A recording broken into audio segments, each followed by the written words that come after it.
Good morning and welcome to Wake Up to Broker Up with Mark, episode number 27 for 2023.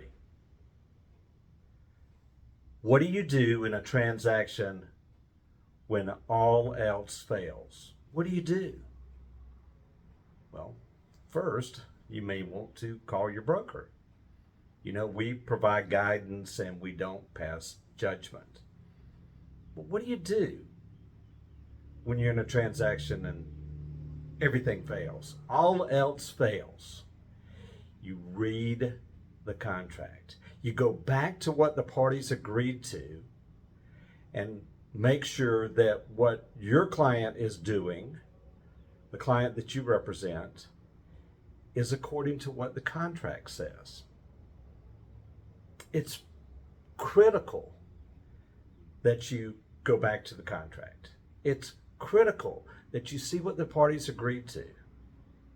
I see lots of stuff on rocks. Rocks is one of my, as I've said before, love-hate relationships, because the questions that people ask each other, but more importantly, the answers people give each other, sometimes leave me shaking my head, and sometimes you'll see me intervene, and other times you won't, because the crowd drifts the person back to where they need to go. The contract is the ultimate decider on how things go between the parties, between the buyer and the seller. The contract makes the difference. Just this week, we had two post-closing issues. One of them from January, where a transaction closed. One of our realtors were selling their own personal property, their own house that was owner occupied. So in other words, it wasn't an investment property, and they didn't take a commission on that transaction. And we were holding $3,000 earnest money for the buyer because the buyer was not represented. And we're still holding the money, and it closed in January. And so the question came up, what do we do with the money? Do we just hand it back to the seller?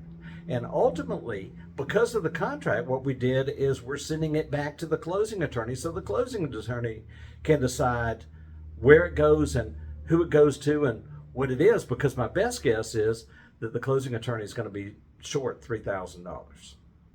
The contract matters. We had another post-closing issue this week where we represented a buyer who was a backup agreement. We were holding earnest money for the backup agreement, and the transaction subsequently closed and the property sold to somebody else, and we're still holding the earnest money. Do we just hand it back to the buyer? No, we follow the procedures in the purchase and sale agreement. Yes, the buyer has a right to the money, but you have to follow the procedures outlined in the contract because that's what the parties agreed to. And even though we know that the seller is not going to come after the money, we have to follow the procedures. The contract matters.